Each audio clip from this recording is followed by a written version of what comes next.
Hey, good evening, good morning, good afternoon, folks. This is Brad Varnell from Infinite Crypto, and today I have a very special guest on the show.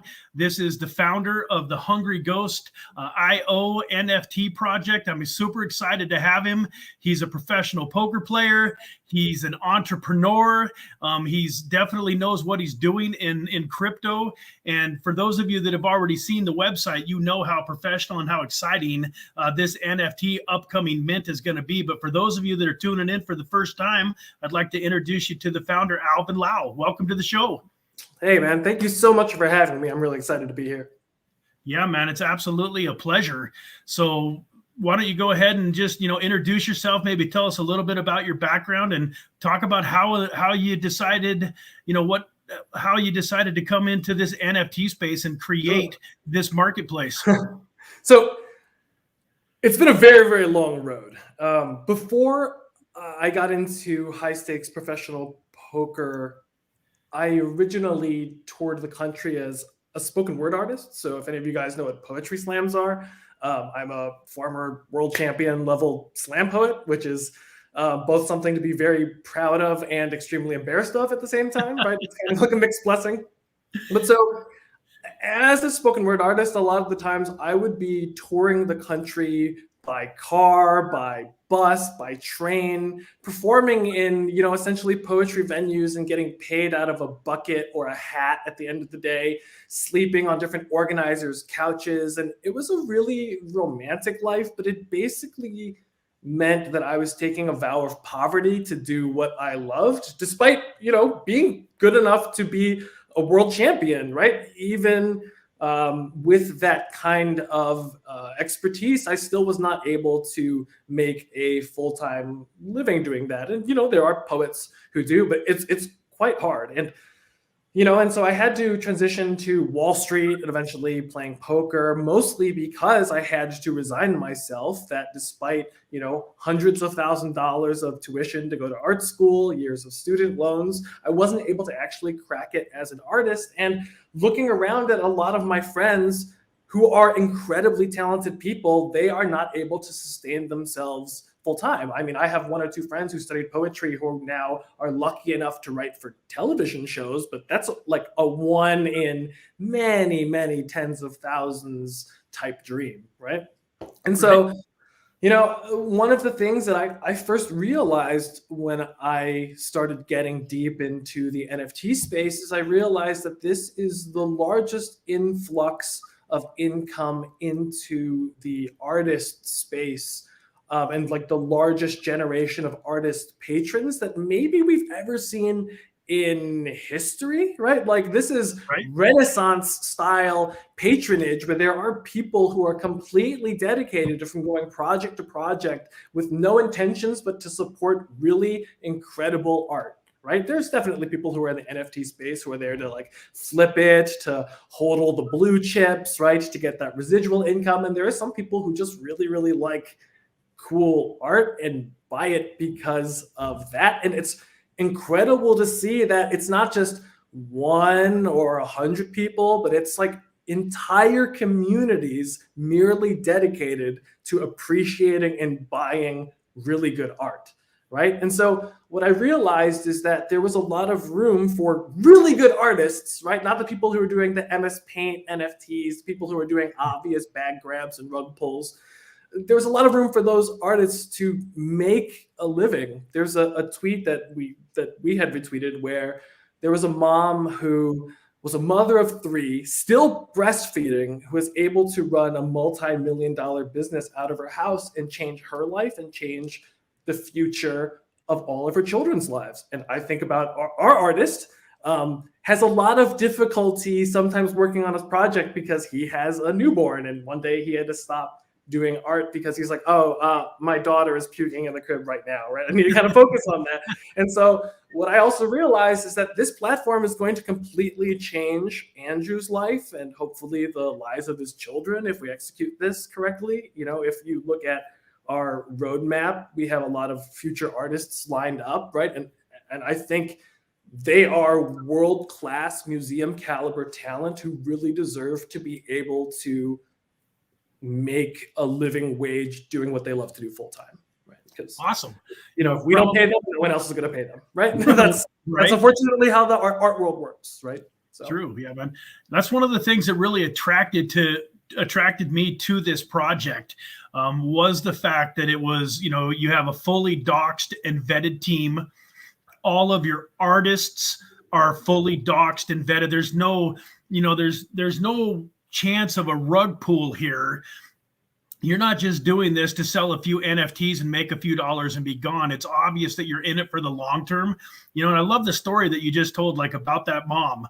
And it's obvious to me also that you're here to change people's lives. It's not just about putting out some funny looking drawings, but there's a purpose and a mission, behind it. So, with that, can you lead into a little bit more about the artists that you have and some of the upcoming, everybody knows you've got this Halloween mint, but you've got some very special projects following this up. And can maybe you expand a little bit about what's going on there? So one of the cool things about the core members of the Hungry Ghost team is that all of us are career artists, except for our coder, even though I would kind of argue that coding is its own art form in itself, right?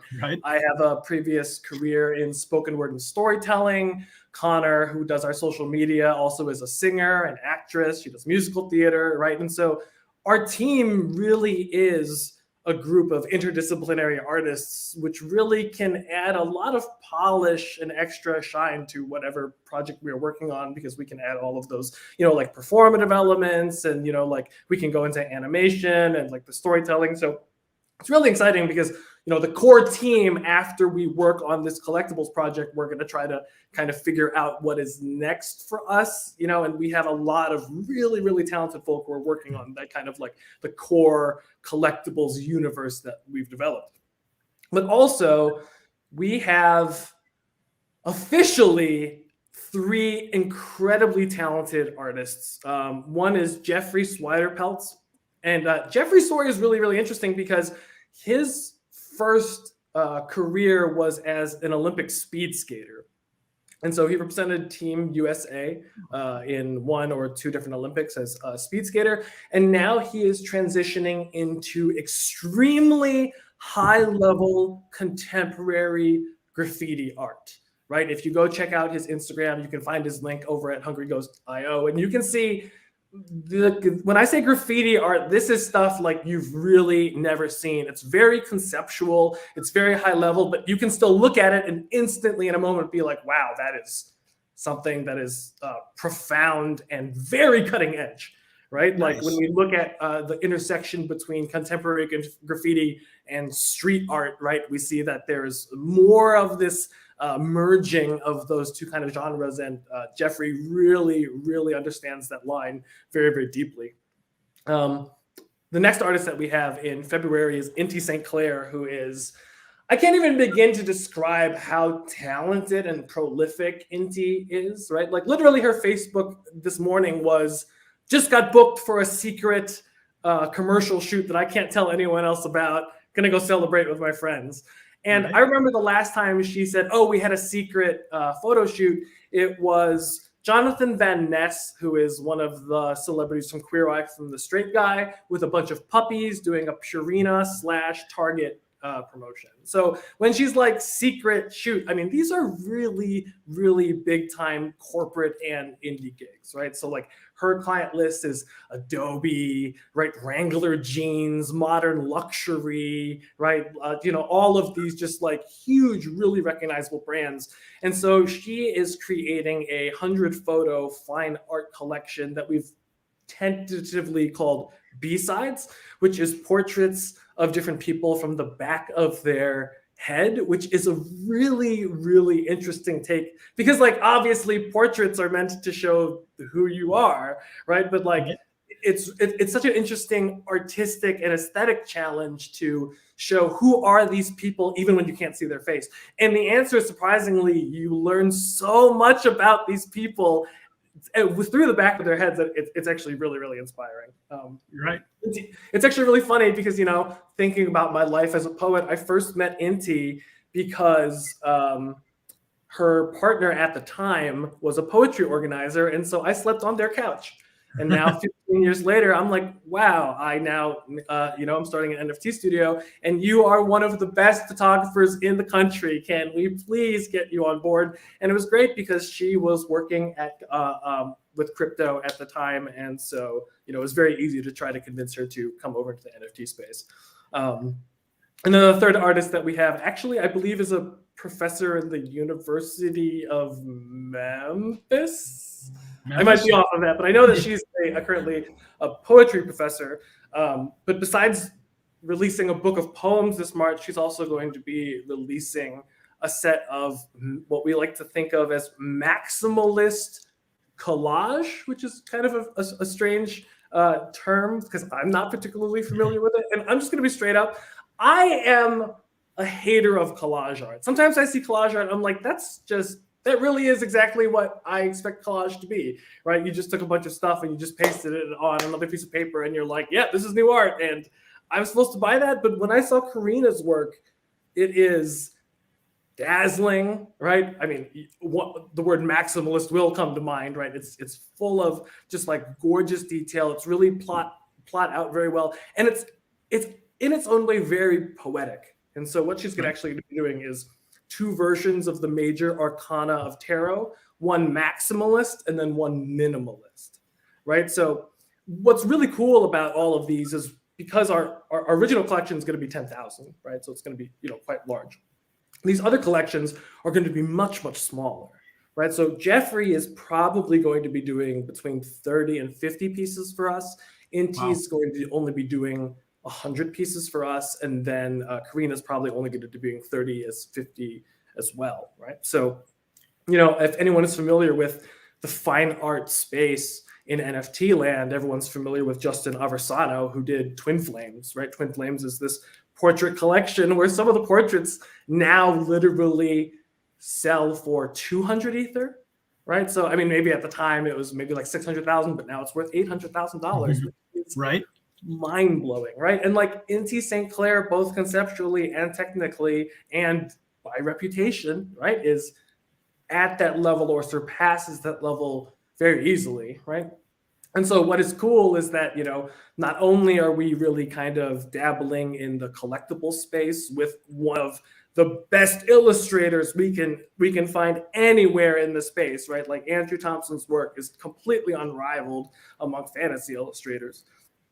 But then the lineup that we have in the future is just devastating, beautiful, rare fine art that hopefully people will be able to appreciate now. And so that's why we can't be a rug pull, right? The things that we're promising you in the future are like photographs, right? We're not going to make a fighting game. We're not going to go to Netflix for an animated series. We're not going to make a comic book. We're just going to try and make really good art and then make even better art. Right. So it's just a bunch of people doing what they love. Right. Like even if this project fails, right. Like even if we didn't do this project, they would all still be doing the exact same things. Right. So it's, it's impossible to rug pull when people are inevitably going to be doing all of the things they love. Right. So absolutely. After talking so much. Yeah, man. No problem. Sounds good. So here in a second, I'm going to pull up the website so that we can kind of show people a few visuals, but it kind of to lead me into that. And that way they can also see the links to click on each of the artists and see all of that. But it sounds like you have something in place, something special in this first minting that's coming up, where if you buy and hold at least 3 of the NFTs, you then get a guaranteed spot in a limited edition minting where there's going to be 3,333, and all the folks that have 3 NFTs have to do is pay the gas fee. Is that correct? Yep, absolutely. So I'm not going to lie. Part of the gamesman or the game theorist in me was kind of wanted to like tinker around in NFT land because, there's things like, like special rarities and different, like one-of-ones and different ways that you can kind of enhance the collectability of a project. And I think that's really important, right? Because I have to acknowledge that despite our main goal of just producing super fire art, and nothing's going to stop us from doing that main goal, a lot of people get in NFTs for different reasons, right? A lot of people love like the collectability of it, right? Like the collectability of like micro machines and baseball cards. And so we wanted to make sure that like we had some really extraordinarily rare elements and then also rare rewards, right? So the first reward is if you have at least 3 cultists, you're going to later on be able to mint what we're going to call nightmares, right? And so only 3,333 nightmares are going to exist. So conceptually, if every single person plays nice and gets exactly 3 cultists, then everyone is going to be able to get a nightmare. I don't think that is going to be the case at all. And hopefully everyone gets 5 cultists. And what's going to happen is that then a bunch of people are not going to be able to mint nightmares, in which case we will actually burn them. And so what will initially start as 3,333 will then be further reduced just to reward all of the people who have been extremely loyal and supportive of this project. It also makes the kind of cute game is essentially if you buy 5, you're shutting someone else from getting 3 down the road. So you're always reducing the amount of nightmares in existence by 1 by buying more than 3, right? So, but yeah, if you get 3, you're going to get a completely free mint. All you're going to have to do is pay the gas, and the nightmare is going to be designed by the same artist who did Cultists, Andrew Thompson. So that's going to be really exciting. The second thing that we have is that there are super rare holographic one-of-ones called archons, which are the leaders of the cults. And so archons are actually extremely special because if you have an archon, in our next 3 fine art drops, you will get a whitelist. And the whitelist spots are only going to be given to the archons. And so what this means is, let's say you are a huge fan of Inti's work or Karina's work or Jeffrey's work, and you're like, man, I want to secure these. I want to make sure that I get in on these super rare sales. Well, then if you hold an archon, you automatically are going to be whitelisted in the pre-sale and will have the opportunity to pick up one at the lowest possible price. So, you know, if you think that one of these photographs are going to jump up to 100 Ether and you have the ability to snag it up once, well, then the utility value and worth of that archon is worth a bizarrely high amount, right? So we definitely wanted to give people the ability to crack open an NFT and, you know, hopefully find, you know, a car's worth of Ether in there, right? Like be able to find a nice windfall by hitting one of these super rares, because that's definitely something that people are looking for as well. Absolutely. I love that. So I kind of got you guys here. The team here is, you know, front and center. And then I want to scroll down just a little bit further. It looks like you changed up the website a little bit on me. So let's go to the Cultists here. There we go. This is shows a little bit of the art and some of the mints that are going to be available on Halloween. And then where is the links to the artists themselves? Here we go. Here we go. Yeah. Yeah. So you can click here on these links. You've got Jeffrey here on the left. Is it, how do you pronounce the middle and the right? Is it Inti St. Clair and Kalina McLean? Okay, great. So all 3 of their galleries and a bunch of their artwork is there for you to see. I think another great thing about this project, and it's something that's really been exciting to me, is that when we first started talking a couple of weeks ago, we were looking at a Discord group that had about 500 members. Sure. And as of today, you said its broker is getting ready to break 4,500 members. Yeah, so we're 9 times bigger, which is no big deal, right? So that's obviously a good start. Now that we're at 4,500, we have about 10 days to go. Want to at least double that twice, right? Like obviously, hopefully, we can get to like 18,000, 20,000 by then. We're going to be pushing a lot of promotions really hard, still reaching out to like marketers, right? Like it's quite a grind, right? I don't think people understand the amount of effort and the amount of like promotion that goes into creating what is like an organic campaign or a viral campaign that is like community based often has like a lot of like background marketers and promoters who are like really pushing the projects and really making sure that all of the gear is in place and that everyone's talking about everything at the same time, right? Yeah, absolutely. So one of the things that I would recommend to all of you that are watching this is the link to their Discord is right here in the description of the video. So definitely go join the Discord, say hi.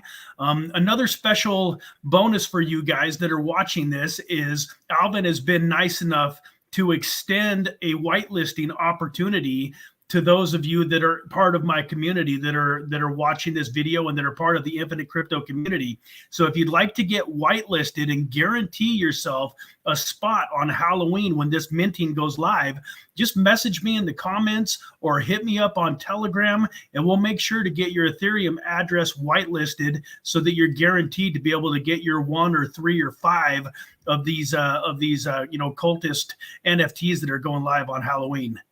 Yeah. Also, our pre-sale is going to be open 24 hours before our public sale, just so, as much as we can avoid having gas wars, give people a nice big open window so they can mint when gas is low at 3 o'clock in the morning. Nice. Awesome.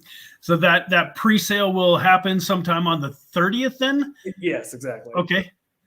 Perfect. And that's another reason to join the Discord, folks, is all of these announcements and updates and stuff are going to be, blasted out in their Discord. So you won't be able to miss anything. We don't want you waking up on November 1st going, oh, darn, I forgot about that minting. And I got left out. We're going to make sure that you stay in the loop by, following us on the Discord. The link to your Twitter is also down in the description. So I recommend, hitting up their Twitter, following the Twitter and, really staying in the loop that way.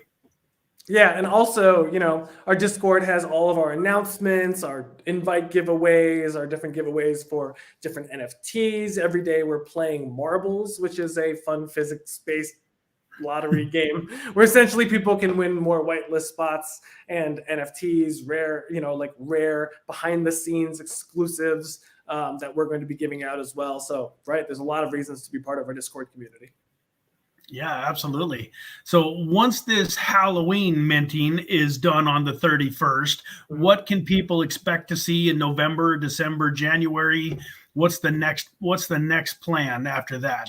Yeah, so the first thing we're going to do is start kind of working with Andrew on 2 major things. Is one, we want to begin, fleshing out the Nightmares expansion to Cultists. So everyone is going to be getting a free mint hopefully by Christmas time, which will be a fun little Christmas gift, right? Yeah. Then after that, we're going to begin transitioning the website. We like to say we're going to be changing dimensions and then actually, moving Cultists onto its own page as we make our front page more of a gallery space to showcase the work of Jeffrey Sliderpelts, right? And checking out his super cool graffiti. What's also really cool is if you go check out on our website and his link, when you go to his Instagram, he has his process videos, so you can see how he is sketching out these graffiti pieces, and it's really mind-blowing to watch. So you should definitely check that out. But we're definitely going to be transitioning into that space and kind of creating that virtual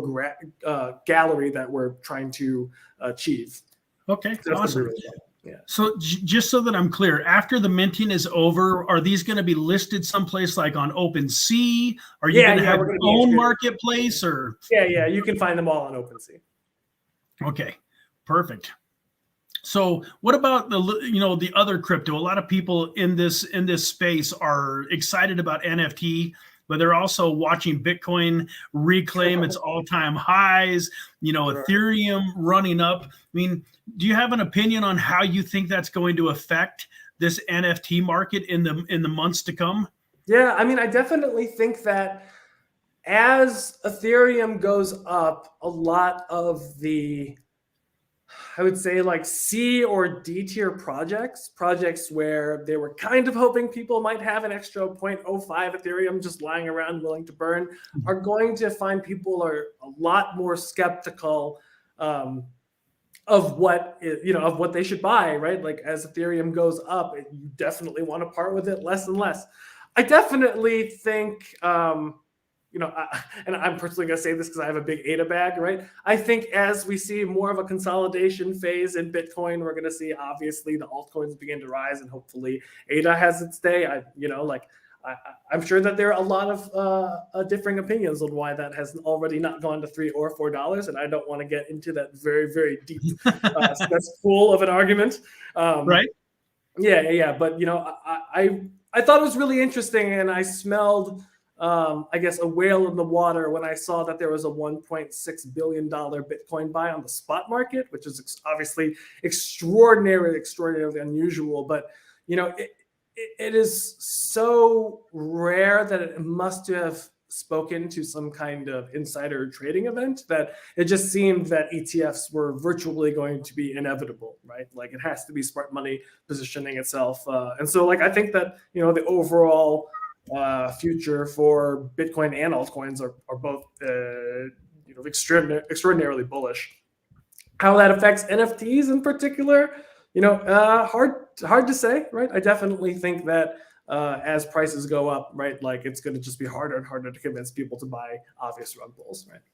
Yeah, makes sense, man. I've been watching quite a few different NFT channels. One of my favorites is a gentleman named Elio Trades, FUDTV, and and he's really good friends with Becker. And the two of them, Alex Becker, and they just really do a fantastic job of going over why NFTs is very likely going to be the next mania, especially as Bitcoin, like you mentioned earlier, when Bitcoin starts to top out at 100 or 120 or 150, whatever it gets to, and it kind of stagnates, all of that money is going to go pouring from Bitcoin into the altcoins, and I believe a huge chunk of it into this NFT market, because they're going to have so much wealth that they want to dump into other assets. And I can see this NFT market just absolutely going ballistic, and seeing projects like yourself, the cream of the crop is going to rise, to the top in these, in these upcoming months. So that's what got me so excited about what you're doing, the quality that is behind it. Anybody can hop on their computer, do, hand draw some art and throw it up and list it as an NFT. But the platform that you guys have and that you've built and your plans for the future is what I really feel like is going to separate you from so many of the fly by night, here today, gone tomorrow projects. Yeah, it's funny because Andrew probably spends more time on a single drawing that other people might put into all of their art for their NFTs. That obviously is an exaggeration, but we post sneak peeks of just like one accessory, right? We have one accessory that is a scarf made of intestines, and there is so much detail in just this intestinal scarf that we feel confident posting that as a sneak peek, because it just shows how much effort and execution goes into every single thing, right? Something we're also really proud about is that we've put so much work into every piece that our commons feel like what rares would feel like for other projects, because the execution is just so much higher. Absolutely. Sorry, I'm talking to a few people here that we have in the chat, answering a couple of questions here. Sure.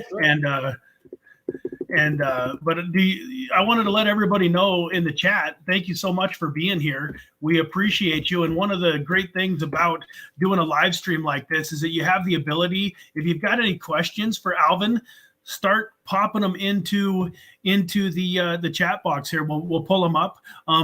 So one thing I'm just going to pull up here real quick so that everybody knows. So if you're watching this and you want to get whitelisted for the project, so Joe says, is that for the whitelist at Infinite Crypto? Yeah, if you want to get whitelisted and make sure that you're guaranteed a spot, just go ahead in the comments section after this is over. We will connect. I just put in the link to my Infinite Crypto Telegram chat room on Telegram. So if you're on Telegram, shoot me a message there, and then I will get your Ethereum address and make sure that you're whitelisted. But yeah, anybody that's in this live stream that wants to get whitelisted, we will make sure that it happens. And if you have any specific questions for Alvin, go ahead and pop pop them into the question box here. I'm sure he would love to chat with you and answer anything that you guys have on your mind.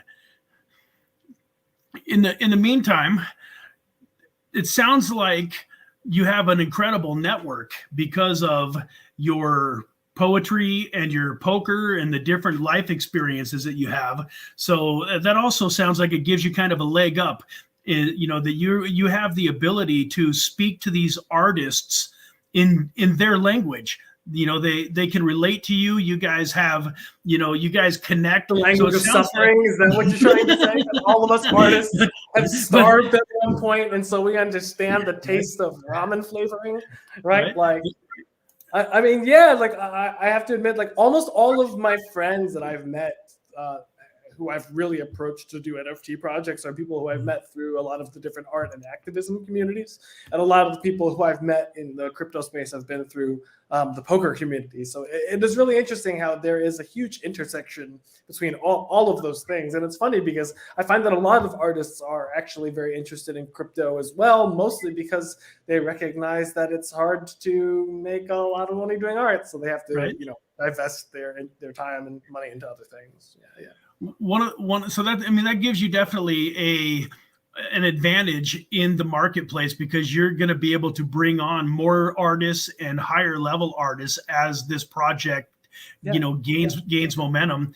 I mean, hopefully if we sell out this project, it'll be at least proof of concept for a couple of the other artists that we have been chatting with. But indeed, we have some very large artists who we have been talking to, who we can, hopefully slate for our summer lineup. One person is a completely household name. Another person has work currently hanging in the Smithsonian Museum, right? So these are, very, very high-level artists who hopefully we can convince to come into the NFT space, and hopefully we have the community in place to be able to roll out that welcome mat for them when they are ready. Right. So, and hopefully that's all we can do as the NFT community is, right? Wave to all of these great artists and say, come over here. We would love to appreciate and purchase a lot of your spectacular art. So anyway. So much of that is education. I think artists, as they catch on to the fact that with NFTs, they're connected to it and they get a royalty for life, that's going to be a huge selling point. So many artists will draw or paint something and sell it one time, and then that's it. I buy it for $1,000 today, and then 2 years from now, it's worth $100,000, and I sell it. That artist doesn't get one penny of the $100,000. Where with an NFT, I believe the royalty for the artist is usually somewhere around 5 to 10% on every single transaction. Every time the NFT changes hands, they make a royalty. Indeed, yeah. So for collectibles projects, the standard is generally closer to like 2.5%, right? Because there's just so many of them. It would be unfair to just take huge chunks of them. But yeah, indeed, for fine art, it's much more standard to be 5 to 10%, right? So, even if an artist sells something for like 0.5 Ethereum, and then other people just start like rapidly flipping it, and like the price goes out of control, and the artist is just like, oh man, right? Like a bunch of art dealers made all of this money instead of me. That really is not the case because of NFTs, which is a really, really beautiful thing. Absolutely. Yeah. General Sal here has a good question. Besides through here, how else are you getting the word out about Hungry Ghost IO? What other kind of advertising and marketing are you doing? I mean, man, it is hilarious because I think the answer is, what are we not doing, right? Like, obviously, we're here. We've reached out to YouTubers, big and small, reached out to, I would say, at least 40 projects today about doing collaborative giveaways. We're currently doing a Discord invite for 0.1 Ether for first prize, and there's also second and third prizes as well. We've reached out to almost every calendar that is available to make sure that we are listed. But, we have an October 30th listing. And so because of the saturation of the market, I mean, there's like 50 projects coming out tomorrow. So if you look at a calendar, you're going to see all those 50 projects that come out tomorrow before you see us. And so obviously, as we get closer and closer to mint date, our project is going to rise on people's calendars. And so we're going to be, pushing that, obviously. So we have literally been going through every channels. We've been talking with a lot of the people who did promotion for Jungle Freaks and Basement Dwellers, I believe, and Skull X and a couple of other people to see if we can do some cross promotion or if they want to do some promotion for us as well. And so we kind of have our finger in 80 different pies right now, right? Like 50 stoves in the iron, whatever the metaphor is that appropriate to say that I am overextended and about to lose my mind. Right, but we have there's I think one of the Reddit posts that is actually on the hot NFT page right now is actually one of our posts, right? So which is kind of cool because a bunch of people are like, "Yo, this art is fire!" Because it is. Right? It is the best NFT art, right? Like anyone in the chat, if you're like, "Yo, this NFT art is better," good luck, right? Like you're gonna have to dig for it. You're on Rarity Tools. You're gonna have to spend an hour, right, to find even anything that you can say, oh, this is at least a rival of Andrew Thompson's art, right? Just nothing compares. Right? So. Yeah, absolutely. Now, I know you already talked about this a little bit. Joe might have come on late, but he wants to know what you did before NFTs and crypto. Originally went to school for visual art, so Vow of Poverty #1, then went to school for poetry, which was Vow of Poverty #2. Eventually ended up discovering that I have a tact to play Texas No Limit Hold'em, and I mostly did that until a month and a half ago, in which I went super all in on NFTs, and everyone thinks I'm completely crazy. Awesome. What else do we got here in the chat? So, AKA possibly Vow of Poverty #3, right? Let me see here. How would someone go about making horror NFTs for Ghost? So if somebody wanted to maybe make an NFT that you guys were excited about having part of your collection, what would they do? How would they go about getting in touch with you? Sure. Horror NFTs in particular is going to be interesting because that is something that, in the long run, I would love to direct horror films. That is I think my holy grail down the road, right? Hopefully what I can do with NFT money, maybe buy a video camera and start filming. One thing I will say is if you want to go to the fine art space and kind of work with Hungry Ghost, you got to be really balling at this point, right? I would have to say from the fine art perspective, there's people knocking down the door ready to do NFTs, and they are absolutely insane. And so I think a lot of the space for innovation in the NFT space comes from different variations of PFPs or just new things, right? I'm just going to give away an example, right? Like something that I thought of that might be a really cool NFT. Let's call it a day in the life, okay? And the day in the life is a collection of 1 second, inner splices of cartoon snapshots of a day in the life, right? Drinking coffee, right? Waking up from bed, brushing your teeth, and just a bunch of mundane things, but then also very, very interesting things, right? So maybe it is randomized so that you go on a date and the date goes on a bunch of different ways, or you're walking to work and then you get kidnapped by aliens, or a rift appears in the ground, right? Your day can go in a bunch of wild and crazy directions, and then you essentially have a flip book of a bunch of 1 second animations that is your day, right? I think that would be really interesting, and if I saw that, I'd be like, yo, I want that, right? Right. There's a performance art project in New York called Sleep No More, which is essentially a really fancy way of storytelling or telling Macbeth, but you get to wander through a house. Everyone has to wear anonymous masks and everyone is quiet except for the actual performers. Recently, I saw an NFT that was free to mint where everyone got Mr. Washi's tools, whoever Mr. Washi is. And no one really knows who Mr. Washi is.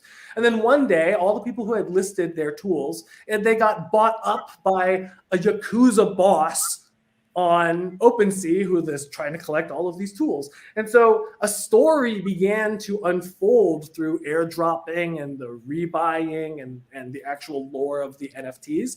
And so there's so many interesting ways to tell stories through NFTs that are completely overshadowed by the huge gold mine rush that is profile pictures, right? So what we're really interested in is what is the next level of art that you can create on the blockchain besides profiles, right? There have to be amazing like storytelling ways and stuff like that. So absolutely makes sense. We went over this a few minutes ago, but I know we've got some new viewers. So how do I get in on the whitelist? All you guys have to do is after this video is over, you can post a comment in the comment section here. I'll get in touch with you. I also will have the link to my Infinite Crypto Telegram channel. If you message me on Telegram, I will get your Ethereum address and I will make sure that you get added to the whitelist. So by being here, by being part of this community, you are guaranteed a spot in the minting on Halloween, as long as we get together and we can get your Ethereum address whitelisted. Yeah. And also if you are part of our Discord and, you know, I mean, I guess if you're watching this, you're not really worried about this because my man is going to hook you up with the whitelist. But if you are part of our Discord community and you get at least 10 invites, we will hook you up with the whitelist. Though I will, I will warn the people who have been, right, like just grinding to get whitelist with no intention of buying, you might get removed if you have spent 0 time in our community. This is not going to affect any of Brad's people, right? But I discovered that there are just people who whitelist grind with no intention of buying, and they're just like, yo, I'm on 30 whitelists. I'm like, okay, cool. So sounds like a pretty big waste of time. Anyways, why would you go through all that trouble if you're not planning on buying, right? I know. So, but anyways, thank you for your time. I obviously really appreciate it. Yeah, absolutely. And then one of the things that I love about, cryptocurrency is the connections. You've got the Geek Garage here that says, I'm directing a horror feature in January. Hit me up if you want to collab. Yeah, so we're definitely going to hit you up. Geek George, can you pass on your information to Brad? Yeah, pass on the information to me, or if you get into the Discord, you can message Alvin personally through Discord too, right? Yep, absolutely. Yeah, man. So I look forward to seeing how that goes. That would be awesome. What else do we got going on here? We have, I'll let you try to pronounce that. Alex. Are there plans to add more utility like evolving, own token, own game, or is this mostly about art and community? So I'm going to say, man, people are going to, maybe I'll catch smoke for this. I would say that 97% of NFTs are a slow rug pull, right? Almost any time that someone's like, I'm going to make a good fighting game, right? Run for the hills. First off, there are probably maybe only 5 to 6 good fighting games that come out every year, right? And they're by AAA multi-million-dollar companies, and often they screw it up too. Right. So if you expect that with a $2 million budget and much less after people take their cut, that people are going to be able to hire good artists, good developers, compensate them in a fair manner and create a game engine and all of the other things that you need, you know what I mean? Like, it's just not feasible. Right. And so, all of these promises about people making television shows and comics, like, I just don't know if any of them are going to materialize. And so, for us, of course, we're going to keep creating in the Cultist world, right? Like Andrew had this like really cool rig where he showed how we can start animating our different characters in After Effects, and I was really excited about that. But like we really want to under-promise and over-deliver, right? So we want to keep creating in the Cultist universe after this, regardless of how our sales do. But we have to make sure that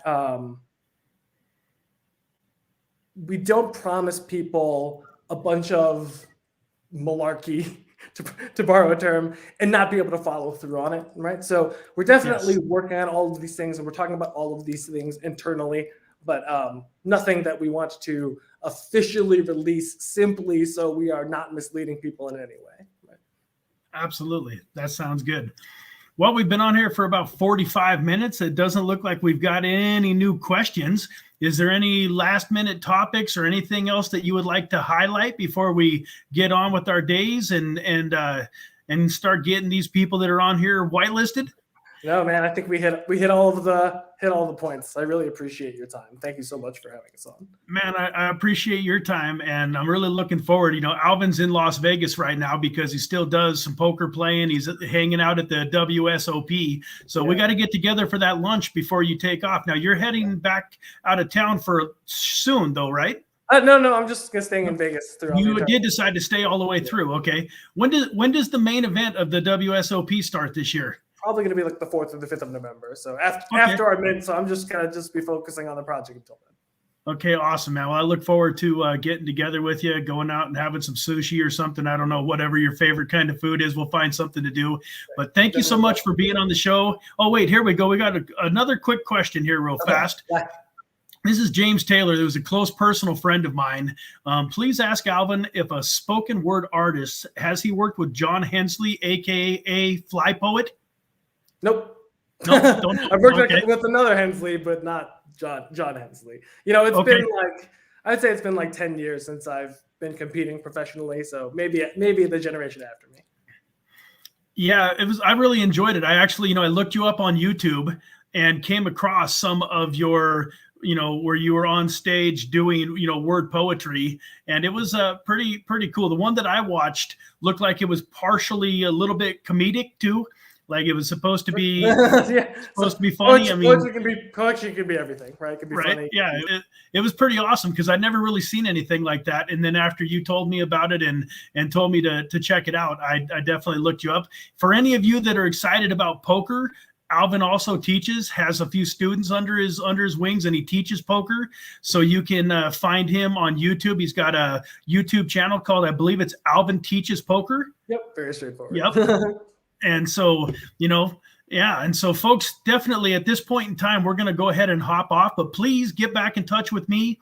Let's get you whitelisted. And even if you're getting whitelisted through me, please go join the Discord group so that you can stay in touch with everybody, get to know everybody that's involved with the project. And then word of mouth advertising, folks, is 100% the best. So you guys have the opportunity to invite up to 10 of your friends through the Discord invite and get a handful of your friends and people that you care about whitelisted and involved in this project too. So definitely don't just hoard it for yourself and let all of your friends go without. Let them know about this project and give them an opportunity to become a part of it too.